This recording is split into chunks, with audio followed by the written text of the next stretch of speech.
With जयेशमध्ये पुन्हा एकदा सर्व प्रेक्षकांचे मनपूर्वक स्वागत. आज टॉक विथ जयेशमध्ये किंवा महत्त्वाच्या विषयावरती चर्चा करणार आहोत, ज्यामध्ये संपूर्ण राज्य जे आहे त्या राज्याचं लक्ष लागलेलं आहे. तो विषय म्हणजे मराठा आरक्षण. मराठा आरक्षण, मराठा समाज, मराठा समाजाच्या मागण्या आणि त्यासाठी सुरू असलेला हा लढा. आज या चर्चेमध्ये आपल्यासोबत आहेत छत्रपती भूषण, मराठा आंदोलक, क्षत्रिय आंदोलक डॉक्टर कृषीराज टकले पाटील. नमस्कार. आज एकंदरीत बघितलं गेलं तर या संपूर्ण महाराष्ट्राचं लक्ष जे आहे ते लागलेलं आहे मराठा आरक्षणाच्या विषयाकडे. तर ह्या संपूर्ण विषयावरती आज आपण चर्चा करत आहोत. टकले पाटील, एक सांगा मला, आंतरराष्ट्रीय स्वाभिमानी मराठा महासंघाची आपण स्थापना केली, नेमकी का केली आहे? प्रथमतः मला ह्या स्टुडिओमध्ये जयजी तुम्ही चर्चेसाठी आमंत्रित केलं त्याबद्दल मी आंतरराष्ट्रीय स्वाभिमानी मराठा महासंघाच्या वतीने आपले हार्दिक आभार व्यक्त करतो आणि चर्चेसाठी सुरुवात करतो. खरं तर आंतरराष्ट्रीय स्वाभिमानी मराठा महासंघ ही एक अराजकीय कन्सेप्ट आहे आणि ज्या वेगवेगळ्या पक्षामध्ये मराठा समाज कार्यरत आहे, विभागलेला आहे, या सर्व समाजाला अराजकीय पद्धतीने, कारण राजकीय महत्वाकांक्षा मराठा समाजामध्ये इतकी वाढलेली आहे की समाजाच्या प्रश्नाकडे आणि समाजाच्या मुद्द्याकडे लक्ष द्यायला कोणालाही वेळ राहिलेला नाही. त्यामुळे आंतरराष्ट्रीय स्वाभिमानी मराठा महासंघ याची स्थापना करून अराजकीय भूमिकेतून मराठा समाजाच्या प्रश्नावर ह्या व्यासपीठावर समाज एकत्रित करण्याचा एक विचार आम्ही ह्या राज्यामध्ये आणि राज्याच्या बाहेर मांडलेला आहे. कृषीराज, माझा पुढचा प्रश्न आपल्याला असा आहे की डॉक्टर कृषीराज टकले हे नाव फार वर्षांपासून या चळवळीत आहे. मात्र जनरेशन बदलते, पिढ्या बदलतात, नवनवीन जे आहेत जनरेशनचे मुलं असतील, समाजातील मुलं असतील, ते समोर येतात. कृषीराज टकले यांचं या मराठा समाजातील आंदोलनामध्ये काय योगदान आहे? खरं तर जे 1998 पासून झालेला माझा मराठा चळवळीतील प्रवास आणि या मराठा चळवळीतील प्रवास म्हणजे मी अखिल भारतीय मराठा महासंघाचा काही दिवस श्रीरामपूर तालुका अध्यक्ष होतो. त्यावेळेस माझे शेतकऱ्यांच्या प्रश्नावर, मराठाच्या आरक्षणाच्या प्रश्नावर, मराठा समाजाच्या विविध प्रश्नावर मी त्यावेळेस वयाच्या 23व्या वयापासून सुरुवात केली आणि त्यानंतर क्रांती सेनेमध्ये मी काही दिवस कार्यरत होतो. डॉक्टर शालिनीताई पाटील ज्यांनी क्रांती सेनेची स्थापना केली आणि त्याच्यानंतर मी श्रीरामपूरमध्ये ती एक मोठी सभा मराठा समाजाची घेतलेली होती. त्यानंतर मला 3/9/2013 जे विजयसिंह माडिकांची संघटना होती अखिल भारतीय मराठा सेवा संघ, त्याचं मी प्रदेशाध्यक्ष असताना माझ्या नेतृत्वाखाली नगर येथे आंदोलन झालं आणि मराठा आरक्षण आंदोलन करत असताना मला त्यावेळेस बसजळीत प्रकरण झालं. बसजळीत प्रकरण वेगळ्या लोकांनी केलं, पण आमच्यावर तो ठपका ठेवण्यात आला आणि 28 जणाला त्या आंदोलनामध्ये 1 महिना तुरुंगवास सोसावा लागला. म्हणजे जो माझा जीवनाचा प्रवास झाला तो गेली 20 वर्षापासून मी मराठा समाजासाठी महाराष्ट्रामध्ये वेगवेगळ्या ठिकाणी फिरून मेळावे, आंदोलन, बैठका ह्या माध्यमातून समाजाला जागृत करण्याचं काम सुरू ठेवलेलं आहे आणि त्यानंतर मी स्वतःच व्यासपीठ म्हणून आंतरराष्ट्रीय स्वाभिमानी मराठा महासंघ स्थापन केलेला आहे. आज आपण जर बघतोय की मराठा समाजाकडे आरक्षणाच्या संदर्भात अनेक आंदोलन चालू आहे. गेल्या अनेक दिवसांपासून या ठिकाणी मोठमोठे आंदोलन आहे. जरांगे पाटलांच्या माध्यमातून असेल, समाजाच्या माध्यमातून क्रांती मोर्चे असतील, हे संपूर्ण घडत असताना या ठिकाणी आपल्याला असं वाटतं का मराठा समाजाला जे आहे अराजकीय पद्धतीने मराठा समाजाला एकत्रित करणे योग्य राहील? नाही, मुद्दा कसा आहे, मराठा समाज हा सुरुवातीपासून गावकीच्या राजकारणामध्ये गुंतलेला समाज. म्हणजे सोसायटीचे चेअरमन घ्या, सरपंच घ्या, ग्रामपंचायत सदस्य घ्या आणि या सगळ्या महत्वाकांक्षा ठेवून मराठा समाजाने 18 पगड जाती धर्माला बरोबर घेऊन काम केलेलं आहे. मात्र जे हा विषय इथं थांबत नाही, कारण आज परिस्थिती बघायला गेली आणि इतिहासकालीन जर परिस्थिती बघायला गेली तर छत्रपती शिवाजी महाराजांच्या काळापासून मराठा समाज हा राज्यकर्ता म्हणून ओळखला जातो. महाराष्ट्रामध्ये एक समाजाचा दबदबा आहे आणि मोठा भाऊ म्हणून इतर समाज मराठा समाजाकडे बघतो. पण ती जी परिस्थिती बघितली भूतकाळातील, शेती व्यवसाय असेल किंवा आज नोकरीची परिस्थिती, शिक्षणाची परिस्थिती बदलत चालली आणि मराठा समाज या सवलतीपासून वंचित राहिल्यामुळे, शासकीय सवलतीपासून, आणि जास्तीत जास्त समाज आज शेतीवर अवलंबून आहे आणि या वंचित राहिल्यामुळं मराठा समाजाची अर्थव्यवस्था ढासळत गेली, कुटुंब व्यवस्था विस्कळीत होत गेली आणि कुटुंब व्यवस्था विभक्त होत गेल्यामुळं शेती सुद्धा कमी झाल्या. म्हणजे 50 एकरावरचा शेतकरी आज 2 एकरावर, 1 एकरावर, 5 एकरावर म्हणजे अल्पभूधारक झाला. मग त्या मुलाचं शिक्षण होऊन MA BCom MBBS होऊन BHMS होऊन जर मराठा समाजाची मुलं बेरोजगार राहत असतील आणि मराठा समाजाला जर आरक्षणाची गरज लागत असेल, गरीब मराठा समाजाला जो आर्थिक व्यवस्था नाही, अर्थव्यवस्थेने ढासळलेला आहे, आर्थिक दुर्बल आहे, अशा मराठा समाजाला नक्कीच आरक्षणाची गरज आहे आणि नक्कीच आरक्षण दिलं पाहिजे. परंतु या आरक्षणाचं गोंगड मिटणार कधी, हा एक प्रश्न निर्माण होतो. त्या जरांगे पाटलांनी आंदोलन केलं, नक्कीच आम्ही त्याचं स्वागत करू. मात्र विषय असा आहे की योगदान सगळ्यांचंच आहे. मराठा समाजाच्या बऱ्याच लोकांनी मराठा चळवळीमध्ये बलिदान दिलेलं आहे, योगदान दिलं आहे आणि महाराष्ट्रामध्ये मराठ्यांचा इतिहास आहे की मराठा समाज हा लढण्यासाठी तयार असतो, देण्यासाठी तयार असतो, पण मराठा समाजाने आतापर्यंत स्वार्थ कधी बघितला नाही. मात्र माझ्या मराठा समाजाच्या चुली जर पेटत नसतील आणि माझा मराठा तरुण जर आत्महत्या करत असेल आणि माझ्या मराठा समाजाच्या मुलं बेरोजगार राहत असतील, बिनलग्नाचे राहत असतील, अशिक्षित राहत असतील, तर मी नक्कीच सांगेल की मराठा तरुणांनी आता लढण्याची गरज आहे आणि ती आरक्षणासाठी, स्वतःच्या व्यवसायासाठी, स्वतःच्या कुटुंबासाठी मराठा तरुणांनी उभं राहण्याची गरज आहे. आणि परत एकदा मी सांगतो की मराठा समाजाच्या तरुणांनी परत एकदा छत्रपती होण्याची गरज आहे. नक्कीच. आता आपण जो एक मुद्दा सांगितला की आर्थिकदृष्ट्या ढासळलेला मराठा समाज, नक्कीच हा मुद्दा गेल्या अनेक वर्षांपासून जो आहे महाराष्ट्राच्या राजकारणात सुरू आहे. आजही मला आठवतं की शलताई पाटलांच्या माध्यमातून मराठा समाजाला आर्थिक निकषावरती जे आहे तर आरक्षण मिळवती त्यांची मागणी होती. आज आपण मराठा समाजासाठी काम करत असताना शलताई पाटील असतील, जावळे पाटील असतील, त्याचबरोबर विनायक मेटे पाटील असतील आणि अनेक लोकांशी आपण म्हणजे त्यांच्यासोबत काम केलं आणि एक चळवळ उभी केली. त्यावेळेस चळवळीत काम केलं. काय वाटतं त्या पद्धतीचं जे त्यावेळेच्या राजकीय लोकांचं मत होतं किंवा त्यांची पद्धत होती, जी मागण्याची पद्धत होती, आणि आताची राजकारण्यांची जी भूमिका आहे, तुला काय वाटतं काय भूमिका असायला लागली? जे मराठा चळवळ उभी राहिली 1981 पासून आणि कैलासवासी अण्णासाहेब पाटील यांनी त्यावेळेस पहिला मराठा आरक्षणासाठी आर्थिक निकषावर आरक्षण मिळावं म्हणून मोर्चा काढला आणि त्यांनी सांगितलं सरकारला की तुम्ही मराठा समाजाला आरक्षणाची घोषणा करा, नाहीतर मी 23चा सूर्य पाहणार नाही दुसऱ्या दिवसाचा. आणि खरंच अण्णासाहेब पाटलांनी मराठा समाजासाठी स्वतःच्या प्राणाचा त्याग केला आणि त्यावेळेस उभी राहिलेली चळवळ म्हणजे कुठंतरी निस्वार्थी चळवळ आणि निस्वार्थी भावनेतून उभी राहिलेली चळवळ. त्यानंतर अण्णासाहेब जावळे पाटील असतील, त्यांनी छावाची स्थापना करून पूर्ण महाराष्ट्रामध्ये तरुण उभं करण्याचं काम केलं आणि छावाचा विचार मोठा करण्याचा विचार केला. त्यानंतर विनायक मेटे शिवसंग्रामच्या माध्यमातून पुढे आले.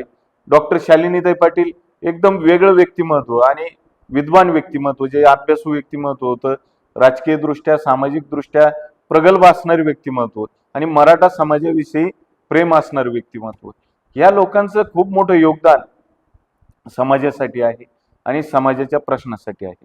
खरं तर आत्ताची चळवळ मी स्पष्टच सांगेल की आत्ताची चळवळ कुठंतरी वेगळ्या पद्धतीने, वेगळ्या दिशेने, कारण समाजाच्या नावाचा वापर करायचा आणि कुठंतरी राजकीय पोळी भाजून घ्यायची, असं जर होत असेल तर नक्कीच मराठा समाज ह्या लोकांना माफ करणार नाही. कारण मराठा समाज हा देणारा आहे, मराठा समाज हा घेणारा नाही. नक्कीच. कृष्ण, याच प्रश्नाला जोडून माझा दुसरा एक प्रश्न आहे की आपण जर बघितलं तर या महाराष्ट्रामध्ये मोठा भाऊ, समाजातील मोठा भाऊ म्हणून मराठा समाजाकडे बघितलं जातं. मात्र एकीकडे जर आपण बघितलं तर मराठा समाजाकडे समाजातील अनेक मोठमोठे मंत्री आहेत जे प्रत्येक कोणाची सत्ता असो त्या सत्तेमध्ये सहभागी असतात. किंवा प्रत्येक पक्षाकडं मराठा समाजाचे मोठमोठे चेहरे आहेत. काय वाटतं हे जे आरक्षणाची आज गरज पडतीये, आरक्षणाच्या आंदोलनाची गरज पडतीये आज, का बरं समाजातील नेते म्हणून जे आज समाजात वावरतात त्यांना समाजाची कीव काय आहे? नाही, माझा पहिला, आता तुमचा प्रश्न योग्य आहे जे जे, मात्र माझा पहिला प्रश्न असा राहील की मराठा समाजाच्या नेत्यांनी मराठा समाजासाठी केलं काय, हा महत्वाचा मुद्दा. मराठा समाजाच्या नेत्यांच्या आज शिक्षण संस्था आहेत, बरेचसे कारखाने आहेत. मराठा समाजामध्ये इतके नाव मोठे असणारी लोक आहेत, आणि मग गरीब मराठ्यांना तुम्ही सोबत का घेतलं नाही? गरीब मराठ्यांना आज आरक्षण मागण्याची वेळ का आली? आज मराठा समाज हा दुसऱ्याचं पोषण करणारा समाज होता, मग तुम्ही मराठा समाजाचं शोषण का केलं? हा एक महत्वाचा प्रश्न आहे. आणि 288 पैकी 145 आमदार मराठा समाजाचे असतात. त्यानंतर 13 मुख्यमंत्री मराठा समाजाचे झाले, 14वे एकनाथराव शिंदे झाले. म्हणजे एवढे मुख्यमंत्री झाले. मग एक मुख्यमंत्री झाल्यानंतर गोपीनाथ मुंडे साहेब यांनी त्यांच्या समाजाचं भलं केलं, आणि 14 मुख्यमंत्री मराठा समाजाचे झाले. मग ह्या मुख्यमंत्र्यांनी मराठा समाजासाठी केलं काय, असा एक प्रश्न निर्माण होतो. कारण आज राज्यामध्ये बहुतांश मंत्री हे मराठा समाजाचे आहेत, जे स्वतःला एकदम मराठा म्हणून घेतात. मराठा समाजाचे प्रश्न आले का त्यावर बोलतात, मराठा समाजाची बाजू मांडतात. अतिशय चांगली गोष्ट आहे की तुम्हाला कधी कधी मराठा समाजाची आठवण येते. मात्र हा विषय असा आहे की तुमचे एखादा शेतकरी मराठा समाजाचा माझा फाशी घेतो कर्जबाजारी होऊन, आणि त्याला शेती मुलीच्या लग्नासाठी विकावी लागते, त्यावेळेस हा मराठा समाजाचा नेता कुठं असतो? मग मराठा समाजाच्या नेत्यांनी खरं तर आत्मपरीक्षण करण्याची गरज आहे. तुम्हाला जर स्वतःला मराठा म्हणून घ्यायचं असेल तर नक्कीच तुम्ही समाजासाठी काहीतरी करण्याची गरज आहे, आणि ते तुम्ही केलं पाहिजे. तुम्ही खुर्ची आल्यानंतर तुम्हाला मतांसाठी मराठा समाज लागतो. तुम्हाला निवडणुकी आल्यावर तुम्ही काहीतरी आश्वासन द्यायचे, कर्जमाफी करायची, मराठा समाजाच्या प्रश्नावर बोलायचं, मराठा समाजाची सहानुभूती मिळायची. मग आमचा समाज फक्त झेंडे धरायला आणि चटाया उचलायला आणि टाळ्या वाजायलाच आहे का? आमचे तरुण आज बेरोजगार झाले, आमचे तरुण आज आत्महत्या करतात, आमच्या तरुणांना दिशा राहिली नाही, आमचे तरुण व्यसनाधीन होतात. मग मराठा समाजाच्या नेत्यांची जबाबदारी राहील की मराठा समाजासाठी काहीतरी करणं गरजेचं आहे, आणि तुम्ही नक्की केलं पाहिजे, नाही तर भविष्यकाळ तुम्हाला माफ करणार नाही. नक्कीच आता मराठा समाजाच्या बेरोजगारीचा जो प्रश्न आहे युवकांची, तो फार मोठा आहे. तेव्हा तुमचं मत काय? मराठा समाज अनेक वर्षापासून पिढ्यानपिढ्या शेती व्यवसायात गुंतलेला समाज आहे, आणि शेती व्यवसायात गुंतलेला असल्यामुळं शेतीला पर्याय धंदे मराठा समाजाने कधीही निवडलेले नाही. आणि राजकीय महत्वाकांक्षा असल्यामुळे मी 2-3दा म्हटलो की राजकीय महत्वाकांक्षा, याच्यावर मी जास्त जोर देतो. कारण राजकारणामध्ये मराठा समाजाची इतकी वाताहत झाली, राजकीय महत्वाकांक्षेमुळे इतकी वाताहत झाली की मराठा समाजाची आर्थिक परिस्थिती कधी खालावली. मराठा समाज फक्त पाटीलकी पुरता मर्यादित राहिला. म्हणजे तुमच्या लग्नपत्रिकेवर पाटील नाव येतं, तुम्हाला पाटील म्हटलं की तुम्ही गर्व व्यक्त करता किंवा स्तुती. मराठा समाज आज स्तुती ऐकणार आहे असं माझं मत आहे. कारण आतापर्यंत मराठा समाजाने राजकीय महत्वाकांक्षा ठेवल्यामुळं समाजाची वाताहत झाली, आणि समाजाच्या तरुणांनी सुद्धा आज आदर्श घेणं गरजेचं आहे की आपण आता कोणाची झेंडी घेऊन न फिरता, कोणाच्या राजकीय सभेमध्ये जाऊन टाळ्या वाजवण्यापेक्षा आपल्या कुटुंबाची व्यवस्था बघावी, आपल्या व्यवसायाकडे लक्ष द्यावं, आणि शेतीला जोडधंदे करावेत.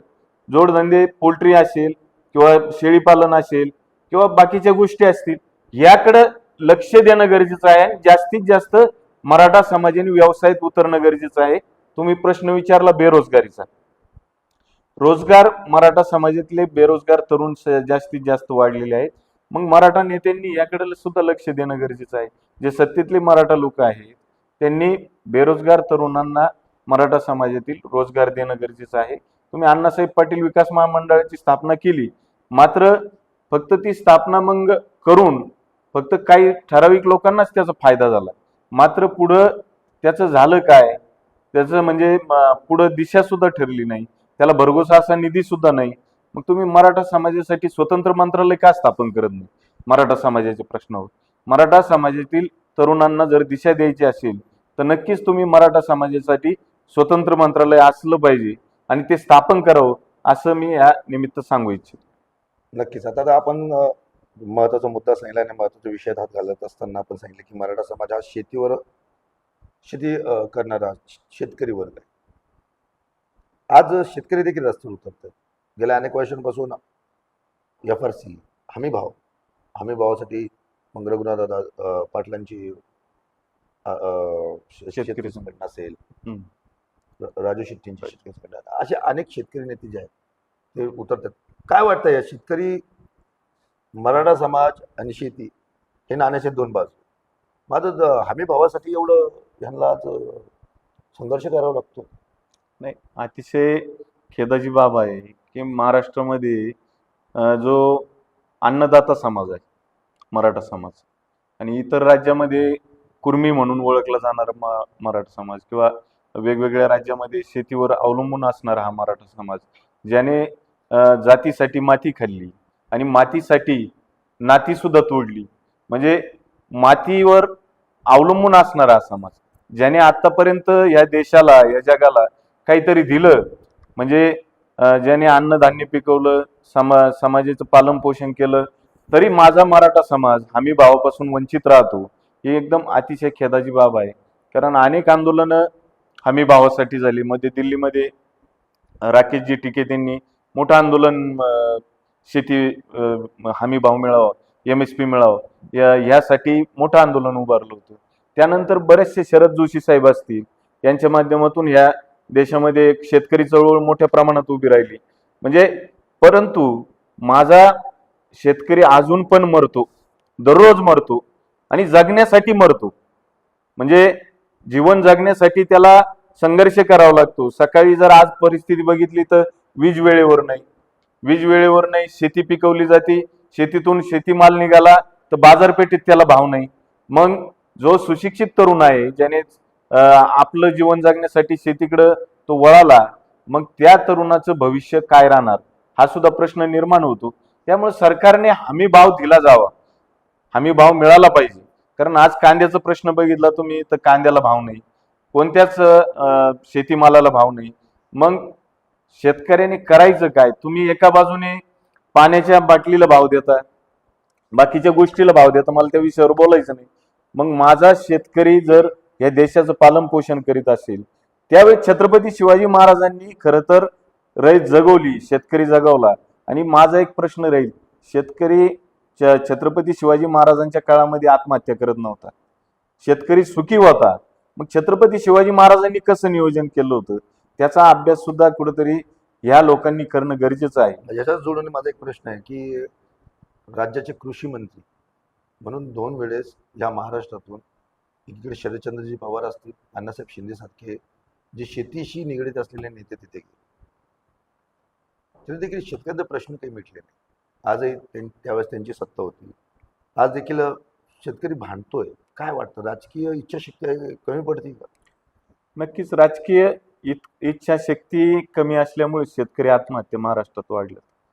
आणि आज विचार करायला गेला आपण तर त्या काळामध्ये कुठंतरी शेतकऱ्यांच्या प्रश्नावर विचार केला जायचा किंवा बाकीच्या प्रश्नावर विचार केला जायचा, शेतीवर चर्चा व्हायची, शेतकऱ्यांवर चर्चा व्हायची, पण त्याच्यावर कृतीशील कार्यक्रम सुद्धा व्हायचे. मात्र आताच्या काळामध्ये जी नेत्यांची मानसिकता बदलली आहे ती नक्कीच वेगळ्या पद्धतीने वेगळ्या दिशेने सुरू आहे. कारण शेतीच्या हमी भावावर कोणीही बोलायला तयार नाही, कर्जमाफीवर बोलायला कोणी तयार नाही. तुमचे फक्त घोषणा सुरू आहेत, मात्र अंमलबजावणी कोणती नाही. मग नक्कीच कुठंतरी शेतकरी प्रश्नावर बोलण्याची गरज आहे, शेतकऱ्यांना न्याय देण्याची गरज आहे. आणि आम्ही तुम्हाला मायबाप सरकार मानत असेल आणि तुम्ही जर आम्हाला उपेक्षित ठेवत असेल तर नक्कीच आम्हाला भविष्य काळामध्ये कुठंतरी वेगळी भूमिका घेतल्याशिवाय पर्याय नाही असं मी या ठिकाणी मानतो. राबराब कष्ट करणारा शेतामध्ये आमचा मराठा समाज, आज जर आत्महत्येचा एक रेशो बघितला गेला तर मागील एका संस्थेने जे काही आकडेवारी जे आहेत ते मोठ्या प्रमाणात जे आहेत त्यात मराठा समाजाच्या युवकांचा, पुरुषांचा समावेश आहे जो आत्महत्या या शेतकरी ग्रस्त आहे. काय तुम्हाला काय वाटतं या ठिकाणी एवढं ही परिस्थिती काय येते मराठा अनेक वर्षापासून या विषयावर मी बोलतो की मराठा समाजातील बरेचसे शेतकरी दररोज कुठं ना कुठं कुठल्या ना कुठल्या जिल्ह्यात तालुक्यात गावात आत्महत्या करत आहे. मग मराठा समाजाचे शेतकरी आत्महत्या करत असताना मराठा समाजाचे नेते गप्प का, हा पहिला प्रश्न. कारण तुम्ही जर एखादी सेलिब्रिटीने आत्महत्या केली, तुम्ही जर एखाद्या अभिनेत्याने आत्महत्या केली किंवा एखादा उद्योजक सेलिब्रिटी असेल किंवा वेगळ्या क्षेत्रातला सेलिब्रिटी असेल, तुम्ही नक्की तिथं दखल घेता, नक्की तिथं भेटायला जाता. पण माझा शेतकरी बांधव त्या ठिकाणी आत्महत्या करतो, त्याच्यावर साधी चर्चा सुद्धा होत नाही. त्याच्यावर कुठंतरी दोन दोन ओळीची बातमी येऊन जाते, त्याच्यावर नंतर विषय सुद्धा होत नाही.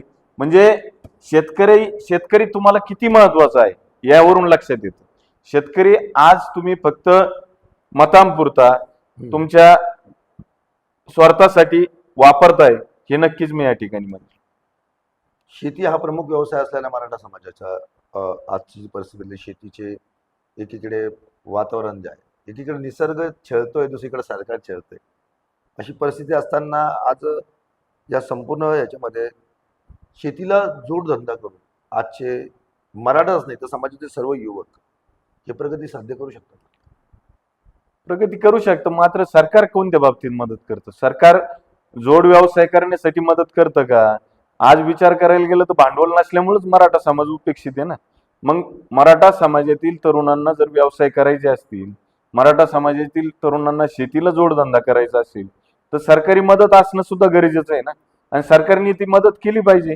कुठंतरी माझा तरुण आज उच्च शिक्षित होतो, चांगल्या पद्धतीने शिक्षण करतो, मात्र त्याला नोकरी मिळत नाही.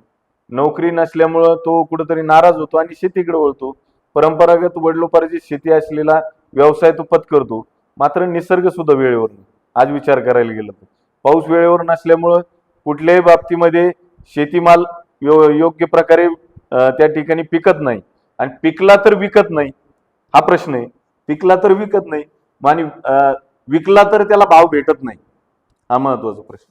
मग या सगळ्या परिस्थितीत पिचलेला मराठा समाज आणि आर्थिकदृष्ट्या खचलेला मराठा समाज, ज्याने जोडधंदा दूध व्यवसाय मिळाला, आज दुधाला काय भाव? दुधाला खरं तर 40-45 रुपये हमी भाव पाहिजे. मग तो भाव आहे का? कुठंतरी कांद्याला हमी भाव नाही. मग या सगळे कापूस जर पिकला तर कापसाला सुद्धा नाही. मग हे सगळे जर विचार करायला गेलं, बांधावरून शेती करणं वेगळं, जायची बांधावरून शेतीची पाहणी करणं वेगळं, हेलिकॉप्टरहून येऊन विमानाने येऊन शेती पाहणं वेगळं. पण तुम्ही शेतीमध्ये ज्यावेळेस उतरता, तुम्हाला ज्यावेळेस लाईट जाते, तुम्हाला 17 चक्रा त्या लाईटकडे मारावं लागतं, तुम्हाला त्या ठिकाणी पाणी भरावं लागतं, रात्रभर जागावं लागतं. बरं, मायबाप सरकार 2-2 तासाला वीज घालवतं, म्हणजे शेतीची वीज आज 6 तासावर झाली, 8 तासाची. मग तुम्ही त्या ठिकाणी शेती करत असलेला तरुण त्याचे म्हातारपणी गुडघे निघून जात, नाही पण मात्र त्याला कोणतीच मदत मिळत नाही, कोणतीच मदत मिळत नाही. त्याचं आज विचार करायला गेलं तर आरोग्याच्या बाबतीत कुठली सिक्युरिटी शेतकऱ्याच्या मुलांना? आरोग्याच्या बाबतीत नाही, शिक्षणाच्या बाबतीत नाही. आज पिझ्झा बर्गर खाणारी लोक, यांना तुम्ही सिक्युरिटी देता इकॉनॉमिकली, पण इकॉनॉमिकली सिक्युरिटी माझ्या शेतकरी तरुणांना का नाही? कारण तो आज अन्नदाता म्हणून ओळखला जातो, जो अन्नधान्य पिकवतो. माझा प्रश्नच तो आहे, जो आज ज्याला जगाचा पोशिंदा म्हणून बघितलं, त्या शेतकरी तरुणांनी आज जोडधंदे जर केले तर त्यांची प्रगती होऊ शकते का? नक्कीच होऊ शकतं. काय काय पण प्रगती होण्यासाठी तुम्ही सरकारकडून त्या सवलती सुद्धा उपलब्ध होणं गरजेचं आहे. म्हणजे शासनाने त्या सवलती दिल्या पाहिजे. तुमच्या ज्यावेळेस तुमच्याकडे अर्थव्यवस्था असेल, आर्थिक परिस्थिती असेल, तुम्ही एखादा व्यवसाय उभा करू शकता, मात्र त्या व्यवसायासाठी आर्थिक मदत होणं गरजेचं आहे सरकारकडून, आणि ती झाली पाहिजे. त्यामुळे माझी एक या सरकारला मागणी राहील की तुम्ही तरुणांचा कुठेतरी विचार करावा, बेरोजगारांचा विचार करावा आणि रोजगार उपलब्ध करून दिल्याशिवाय, कारण नुसते झेंडे घेऊन छत्रपतींनी जर त्या काळामध्ये शिवरायांनी मावळ्यांना जर झेंडे हातात दिले असतील, लढा म्हणले असतील, पोटात अन्न असल्याशिवाय मावळा लढू शकत नाही, हा छत्रपतींचा इतिहास सांगतो. आणि छत्रपतींच्या इतिहासाचा आदर्श आजच्या नेत्यांनी घेणं गरजेचं आहे की छत्रपती शिवरायांनी ज्या पद्धतीने अर्थनीती, युद्धनीती, बाकीच्या जलसंधारणाची कामं आणि शेतकऱ्यांसाठी रयतेच्या पायात जर काटा मोडला तर माझे छत्रपती शिवाजी महाराजांच्या डोळ्यातून अश्रू यायचे. असा राजा आतापर्यंत घडला नाही ज्याने जगाचा पोशिंदा म्हणून, खरं तर जगाचा पोशिंदा मी महाराजांनाच म्हणेन आणि छत्रपतींनाच म्हणेन, ज्यांनी 18 पगड, कधी जातीभेद केला नाही, धर्मभेद केला नाही, सगळ्यांना बरोबर सोबत घेऊन काम केलं. आणि अशा छत्रपतींच्या कुळामध्ये आलेला, जन्माला आलेला मराठा समाज आज त्याची दिशा कोणत्या बाजूला चालली याचं आत्मपरीक्षण, आत्मचिंतन सगळ्यांनी केलं पाहिजे. खरं तर नक्कीच मी या ठिकाणी तुमच्या माध्यमातून खरं बोलत असेल आणि कोणाला त्रास होत असेल, पोटदुखी होत असेल तर नक्कीच होणं गरजेचं आहे, कारण कोणीतरी खरं बोलणं गरजेचं आहे. कारण मराठा समाजात आज परिस्थिती अशी झाली जयची चळवळीमध्ये, बोलेगा तो कान काटेगा अशी परिस्थिती झाली. म्हणजे सच बोलेगा तो कान काटेगा. मग खरं कोणी बोलायचं हा प्रश्न निर्माण झाला. नक्कीच आता आपण या अतिशय महत्त्वाचे मुद्दे जे आहेत आपल्याकडून येतात. छत्रपती शिवाजी महाराजांनी स्थापन केलेलं स्वराज्य, त्याच्या मागची त्यांची संकल्पना आणि त्यांनी केलेलं राज्य, याचा आदर्श आजच्या राजकारण्यांनी घ्यावा असं आपण म्हणतो. मात्र आपण जर दुसरीकडे बघितलं तर अरबी समुद्रात छत्रपती शिवरायांचं स्मारक जे आहे त्या विषयावर सरकार काही बोलायला तयार नाही. भूमिपूजनच झालं फक्त छत्रपती शिवाजी महाराजांच्या अरबी समुद्रातील स्मारकाचं, फक्त भूमिपूजनच झालं. आणि भूमिपूजनानंतर जे अध्यक्ष होते विनायकजी मेटे साहेब, विनायक मेटे साहेबांचा अपघात झाला आणि त्यांचं निधन झालं. मात्र शिवस्मारकाचं पुढं झालं काय? शिवस्मारकाचं पुढं समिती सुद्धा नेमली गेली नाही, त्या समितीचं अध्यक्षपद सुद्धा कोणाकडं नाही. आणि माझं तर मत आहे की त्या समितीचं अध्यक्षपद ज्या पद्धतीने मेटे साहेबांकडे होतं, मेटे साहेब हे मराठा समाजाचं एक राजकीय पद्धतीने सत्तेत गेलेलं नेतृत्व होतं, कारण त्यावेळेस त्यांना विधानसभेत, विधान परिषदेवर घेतलं होतं आणि विधान परिषदेवर त्यांना प्रश्न मांडायचे होते.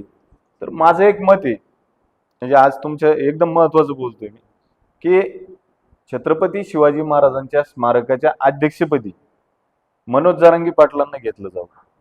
मनोज जरांगे पाटील जर त्या ठिकाणी गेले तर छत्रपती शिवाजी महाराजाचं, म्हणजे आमच्यासारख्या शिवप्रेमींचं स्वप्न नक्कीच पूर्ण झाल्याशिवाय राहणार नाही. नक्कीच आता हा बी मुद्दा खूप महत्वाचा आहे. आता आपण थोडेसे मनोज जरांगे पाटलांचा विषय निघाला म्हणून आपण त्या विषयावर, आज मराठा ज्या आरक्षणाचं जे आंदोलन आहे याविषयी तुमचं मत काय? योग्य दिशेला आहे, योग्य दिशेला आहे. पण मी सुद्धा 20 वर्षापासून मराठा चळवळीत काम करतो, पण भूमिका कधी बदलल्या नाही. भूमिकेवर मी ठाम राहिलो. मी कुठल्याही पक्षात गेलो नाही, मी कुठल्याही पक्षाचं समर्थन केलं नाही, की फक्त मराठा समाजाच्या प्रश्नावर लढत राहिलो आणि आरक्षणाच्या मुद्द्यावर लढत राहिलो. 2013ला ज्यावेळेस आम्ही सगळ्यांनी आंदोलन केलं, माझ्या नेतृत्वाखाली नगरला आंदोलन झालं, त्यानंतर राणी समिती, नारायण राणे साहेब हे महसूल मंत्री होते आणि राणे समितीच्या, म्हणजे मराठा आरक्षण समितीच्या अध्यक्षपदी राणे साहेब होते. राणे साहेबांनी त्या आंदोलनाची दखल घेऊन त्यावेळेस सर्वे केला. सर्वे केल्यानंतर आर्थिकदृष्ट्या आणि सामाजिकदृष्ट्या मराठा समाज हा मागासलेला आहे आणि 12 ते 13% मराठा समाजाला शिक्षण आणि नोकरीमध्ये स्वतंत्र आरक्षण दिलं जावं याची घोषणा केली. परंतु ते कोर्टात टिकलं नाही, न्यायालयीन बाबी पुढे आल्या, तो भाग वेगळा झाला. मात्र आजची जी दिशा आहे, मनोज जरांगे पाटील हे आरक्षणाच्या मुद्द्यावर काम करतात, नक्कीच त्यांचं योगदान आहे, नक्कीच त्यांचा खूप मोठा त्याग आहे. पण मनोजदादांनी भूमिकेवर ठाम राहिलं पाहिजे, एक भूमिका परखडपणे मांडली पाहिजे. बऱ्याच वेळेस ते मुंबईला गेले, बऱ्याच ठिकाणी गुलालाची उधळण झाली, मात्र गुलाल कशासाठी उधळला गेला अजून पण मराठा समाज त्या बाबतीमध्ये अनभिज्ञ आहे. आणि माझं या माध्यमातून मागणी राहील की तुम्ही जे कोपर्डीपासून पेटलेलं आंदोलन मराठा क्रांती मोर्चा, ज्याला नेतृत्व नव्हतं, आणि मनोजदादाच्या माध्यमातून कुठंतरी ह्या बाबी बाहेर आल्या. मनोजदादा मराठा क्रांती मोर्चाचं जे आंदोलन होतं त्या आंदोलनाला एक नेतृत्व म्हणून आम्ही बघायला लागलो. परंतु मनोजदादांनी कुठंतरी सगळ्या बाबी तपासल्या पाहिजे आणि सगळ्या बाबी तपासून काही भूमिका ठाम राहिले पाहिजे, भूमिकेवर ठाम राहून जर काम केलं, माझा सल्ला सांगतो, कारण ती माझी सहकारीच, आम्ही सोबतच काम करतो. कारण मराठा समाजासमोर पृथ्वीराज टकले मोठा नाही आणि मनोज जरांगे मोठा नाही. छत्रपती शिवाजी महाराजांना मानणारे आम्ही आहोत. छत्रपती शिवाजी महाराजांचे विचार आम्ही सोबत घेतलेले आहेत. आम्ही फक्त छत्रपती शिवाजी महाराजांना आमचा बाप मानतो आणि छत्रपती संभाजी महाराजांना बाप मानतो. त्यामुळं मी या ठिकाणी नक्कीच म्हणेल की मराठा समाजासमोर कोणीच मोठं नाही. त्यामुळं आपण सगळ्यांनी एका भूमिकेवर एकत्र येणं गरजेचं आहे. तू मोठा की मी मोठा. आता संघर्ष योद्धा त्यांच्या नावासमोर लागलं. संघर्ष योद्धा तर बदलू शकत नाही मनोज दादाच्या. आम्ही सुद्धा त्यांच्या सोबत सहकारी म्हणून काम करणार.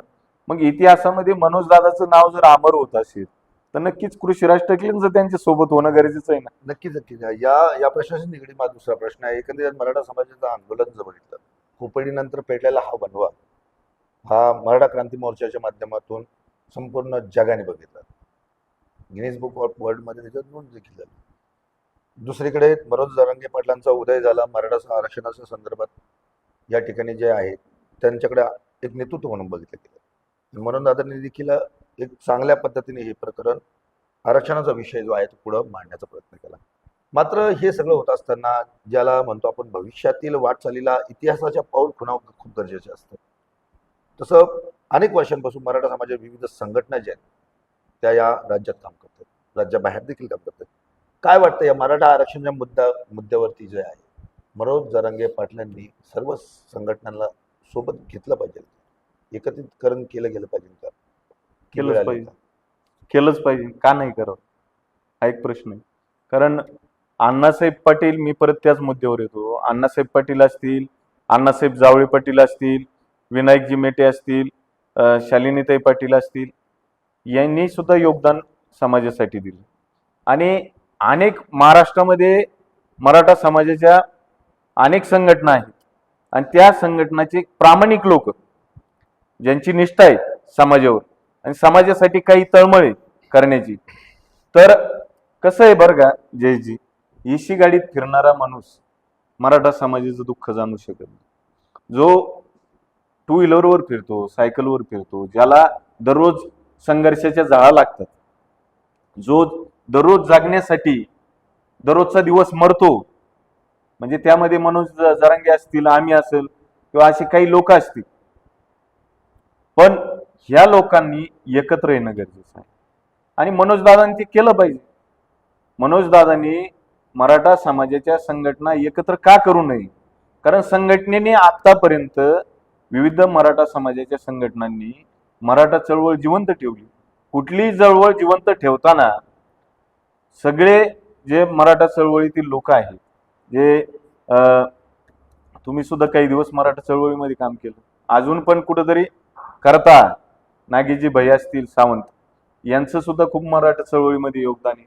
मग अशी मंडळी सोबत का घेऊ नये, ज्यांनी मराठा चळवळीमध्ये योगदान दिलं, ज्यांनी आपल्या स्वतःचं आयुष्य म्हणजे घरावर तुळशीपत्र ठेवलं, घरावर तुळशीपत्र ठेवून कधी मुलांचं भविष्य बघितलं नाही, कधी आपल्या कुटुंबाला वेळ दिला नाही. मग अशा वेळेस जो माणूस रात्रंदिवस समाजासाठी लढला, त्या समाजातील माणसाला, त्या समाजातील घटकाला तुम्ही सर्वसामान्याचं नेतृत्व म्हणता. मग आम्ही तुम्हाला सर्वसामान्याचं नेतृत्व म्हणून मान्य केलं. मग तुम्ही मराठा समाजाच्या संघटना सोबत घेऊन जर काम केलं तर नक्कीच मराठा समाजाची ताकद वाढेल, मनोज जरांगे पाटलांची ताकद वाढेल. आणि मनोजदादांनी सोबत घ्यावं, आंतरवाली सराठी एक केंद्र करावं. आणि देशातील म्हणतो मी, देशातील बरं का, फक्त महाराष्ट्रातील नाही तर देशातील क्षत्रिय ताकद एकत्र करण्यासाठी मनोजदादांनी पुढे यावं. अतिशय महत्त्वपूर्ण आपण माहिती देत असताना एक माझा शेवटचा प्रश्न. आज आपण सगळ्या जगाच्या पोशिंद्या शेतकऱ्यापासून मराठा समाजावरच्या व्यथा, त्याचा संघर्ष आणि त्यातील जे योगदान ज्यांनी दिलं त्या संदर्भात अतिशय महत्त्वाची माहिती दिली. माझा शेवटचा प्रश्न आपल्याला असा आहे की या संपूर्ण परिस्थितीमध्ये आज तुम्ही मराठा तरुणांना, मराठा तरुणींना काय सल्ला द्याल? माझं मराठा तरुणांना एकच सांगणं राहील की व्यसन करू नका, स्वतःच्या कुटुंबाकडे लक्ष द्या. पहिली परिस्थिती राहिली नाही. कारण छत्रपती गेल्यानंतर कोणी छत्रपती झालंच नाही. छत्रपती शिवाजी महाराजांनी मावळा बरोबर घेतला तर पहिलं त्यांचं वाक्य होतं की पोटास लावणे आहे. म्हणजे पहिले ते पोटाची काळजी करायची, मग लढायची काळजी करायची. कारण त्यावेळेस जगण्यासाठी शर्यत नव्हती, मरण्यासाठी शर्यत होती. तानाजी मालुसरेंनी स्वतःच्या मुलाचं लग्न सोडून कोंडाण्याचं लग्न लावलं. त्यावेळी छत्रपतींनी जिव्हाळ्याने लोक जोडलेली होती. आर्थिक नात्यावर छत्रपती शिवाजी महाराजांचं स्वराज्य कधी अवलंबून नव्हतं. मात्र आजची परिस्थिती बदलली. प्रत्येक नातं हे आर्थिक व्यवस्थेवर निर्माण झालं, आर्थिक निकषावर अवलंबून झालं. मग तरुणांनी कुठंतरी आर्थिक सबलीकरण करणं गरजेचं आहे. आज आपले पहिल्यासारखे दिवस राहिले नाही. पाटील की वाडे हे मिरवण्याची वेळ राहिलेली नाही. आज आपण आपल्या स्वतःच्या अर्थव्यवस्थेकडे लक्ष देणं गरजेचं आहे. आणि अर्थव्यवस्थेकडे लक्ष देत असताना आपल्या कुटुंबाकडं, आपल्या भविष्यकाळाकडे लक्ष देणं गरजेचं आहे, व्यवसायाकडे लक्ष देणं गरजेचं आहे. आणि जास्तीत जास्त तरुणांनी व्यवसायाकडे वळणं गरजेचं आहे आणि तरुणांनी संस्कार घेणं गरजेचं आहे. मासाहेब जिजाऊंचे असतील, ताराऊंचे असतील. कारण स्वराज्याचा दुसरा लढा खरं तर संभाजी महाराजांच्या सोबत जो ताराऊंनी लढा दिला आणि स्वराज्याची धुरा सांभाळली. खरं तर ताराऊंचं नाव कमी येतं बरं का इतिहासामध्ये. जयची इतिहास जर वाचायला गेला तर सौदामिनी ज्या ताराराणी होत्या यांचं नाव कमी घेतलं जातं. ती एक मला खूप खेद म्हणजे कुठेतरी व्यक्त करतो, दुःख आहे माझं की ताराऊंनी एवढा मोठा लढा दिला, मग ताराऊंचं इतिहास का पुढे नाही आला हे आणणं सुद्धा गरजेचं आहे. आणि आजच्या तरुणींनी शेतकरी नवरा नाकारायची काही गरज नाही. तुमचे वडील शेतकरी, तुमचा आजोबा शेतकरी, पणजोबा शेतकरी, मग तुम्हाला नोकरी बाकीच्या सुविधा याच्याकडे तुम्ही बघता. मात्र तुम्ही शेतीकडे लक्ष देत नाही. शेतीला पुढं महत्व येणार. आज नक्की IT क्षेत्र असेल, बाकीच्या क्षेत्रामध्ये लोक नोकरी करत असतील, पण फॅशनला कधी मराठा समाजाने महत्व दिलं. फॅशनला म्हणतो, मराठा समाजाने आपल्या संस्कृतीला, संस्कारांना महत्व दिलं आहे. आणि तुकोबारायांच्या काळामध्ये छत्रपती शिवाजी महाराज ज्यावेळेस तुकाराम महाराजांचं कीर्तन ऐकायला यायचे त्यावेळेस म्हणजे मी तर म्हणतो छत्रपती शिवरायांनी त्यावेळेस धारकरी आणि वारकरी हे दोन्ही सोबत घेतले. आणि तुकोबारायांचा वारसा, कारण गुरु असणं गरजेचं आहे, आणि छत्रपतींनी तुकोबारायांना मानलं आणि ते संस्कार घडत गेले. मला एक सांगा, महाराज का म्हणलं जातं छत्रपती? कारण छत्रपती स्वतः पहिली वारकरी होती आणि वारकरी संप्रदायात त्यांनी काम केलं, त्यामुळे त्यांना महाराज म्हणलं जातं. आणि छत्रपतींनी तो खरं तर मासाहेब जगदंबेची कृपा छत्रपती शिवाजी महाराजांवर होती, आईसाहेब जगदंबेची कृपा होती, म्हणून एवढं मोठं स्वराज्याचं स्वप्न उभं राहिलं. परंतु बरेचसे इतिहासकार, बरेचसे माझ्यापेक्षा अभ्यासू लोक आहेत. मी एक साधारण कार्यकर्ता आहे. मी काय माझा अभ्यास नाही कुठं, म्हणजे मी स्वतःला खूप लहान मानतो. मला बरंच काही शिकायचं शेवटपर्यंत जायची, कारण मी आयुष्यभर शिकतच राहिलो. माझ्या जीवनामध्ये खूप मोठा संघर्ष आहे. आता मी एक स्वतः पुस्तक लिहायला सुरुवात केली, मराठा आजकाल आणि उद्या. नक्कीच मला माझ्या स्वतःच्या जीवनाला दिशा देता आली नाही, कारण आजकाल इतिहासामध्ये जर इतिहासाची पानं आपण बघितली, आपण जर बघितलं तर जो या संघर्षामध्ये असतो त्याला संघर्ष करता करता तो कुठं असतो हेच त्याला समजत नाही. इतिहास जर बघितला तुम्ही तर तुकाराम महाराजांचा इतिहास तुम्हाला फाटका दिसेल. छत्रपती शिवरायांना सुद्धा शिवराज्याभिषेक दिन काल होऊन गेला, त्यांना सुद्धा काय संघर्ष करावा लागला याचा सुद्धा विचार करणं गरजेचं आहे. परंतु माझं एक मत आहे की मराठा समाजाला खूप मोठा इतिहास आहे आणि मराठा समाजाच्या तरुणांनी ज्या पद्धतीने संभाजी महाराजांनी स्वतःच्या मरणाचं सोनं केलं, मरणाचं सोनं सुद्धा करता आलं पाहिजे. आणि ते माझ्या छत्रपती शंभूराजेंनी केलं. त्या शंभूराजेंचा आदर्श घेणं गरजेचं आहे. इतिहास वाचू नका हो, इतिहास डोक्यात घ्या, इतिहास मनात घ्या, इतिहास आचरणात घ्या. आणि इतिहास आचरणात घेण्याची गरज आहे. मोबाईल नक्की तुमच्या हातात आहे, मोबाईलमध्ये तुम्ही बघता काय याच्यावर सुद्धा तुम्ही लक्ष केंद्रित केलं पाहिजे. कारण एखादा तरुण जर मोबाईल बघून कीर्तनकार होत असेल, छत्रपती शिवाजी महाराजांवर व्याख्यान करणारा होत असेल आणि छत्रपती शिवाजी महाराजांवर व्याख्यान करताना त्याच्या स्वतःचं जीवनाचं सोनं करत असेल तर नक्कीच मोबाईल हा कामाचा आहे. परंतु मोबाईल बघत असताना एखादा तरुण जर भरकटत असेल, व्यसनाधीन होत असेल आणि एखाद्या गोष्टीमध्ये गुरफटत असेल, तर नक्कीच त्या गोष्टीवर आत्मपरीक्षण करण्याची गरज आहे. कारण मराठा तरुणांचे विचार करा, छत्रपती संभाजीराजेंचं वजन किती होतं, शरीर किती बलाढ्य होतं, त्यावेळची तलवार किती मोठी ताकदवान होती, म्हणजे ती पेलायची ताकद, म्हणजे तुमच्या मनगटात रग, मनगटात रग आणि मनात धग असली तर नक्कीच भगवा फडकल्याशिवाय राहणार नाही. आणि भगवा फडकवण्यासाठी तुम्हाला घोषणा देण्याची गरज नाही काही. छत्रपती शिवाजी महाराजांनी त्यावेळेस जर या सुविधा असत्या, हे सगळे जर टेक्नॉलॉजी असती, तर छत्रपती शिवाजी महाराज नक्कीच, माझं मत आहे बरं का, स्वराज्य उभं करू शकत नव्हते. कारण आजकाल तरुण इतका मोबाईलमध्ये गुंतला, बुद्धी मोबाईलमध्ये गुंतली की बाकीच्या गोष्टीला वेळच राहिला नाही. लग्नपत्रिका मोबाईलवर, सगळ्या सुविधा वेळेवर, तुम्हाला व्हिडिओ कॉल सुद्धा महामाणूस तिकडून दिसतो, आपण इकडून दिसतो. अहो, त्यावेळेची विचार करायला गेला तर छत्रपती शिवाजी महाराज 200 किलोमीटरवर त्यावेळेस संपर्क कसा करत असतील, इतिहास बघायला गेला तर. म्हणजे त्यावेळेचा मावळा कसा असेल आणि आत्ताचा मावळा काय करतो. त्यामुळं कावळा होण्यापेक्षा तुम्ही छत्रपतींचा मावळा व्हा, एवढंच मी या चर्चेतून सांगतो. नक्कीच. आपण बघितलं की मराठा समाजाचं संघर्ष, जो या समाजाचा मोठा भाऊ आहे, त्याला जो काही आजपर्यंत जो संघर्ष लागला, त्यानंतर त्याच्या आरक्षणाकरिता संघर्ष, मराठा समाजाच्या या ठिकाणी जगात पोशिंदा असणाऱ्या शेतकरी म्हणून वावरत असताना त्याला समाजात येणाऱ्या अडचणी, सरकारकडून जी मदतीची अपेक्षा आहे ती मदतीची अपेक्षा अभावी आज शेतकरीची होत असलेली आत्महत्या, या संपूर्ण विषयावरती आज आपल्यासोबत या ठिकाणी मराठा छत्रपती भूषण, त्याचबरोबर मराठा क्षत्रिय आंदोलक ऋषिराजजी टकले हे आज आपल्यासोबत आले आणि त्यांनी अतिशय महत्त्वाच्या मुद्द्यांना हात घालून एक सविस्तर आमच्याशी चर्चा केली. आपले खूप खूप धन्यवाद. जय शिवराय. जय शिवराय.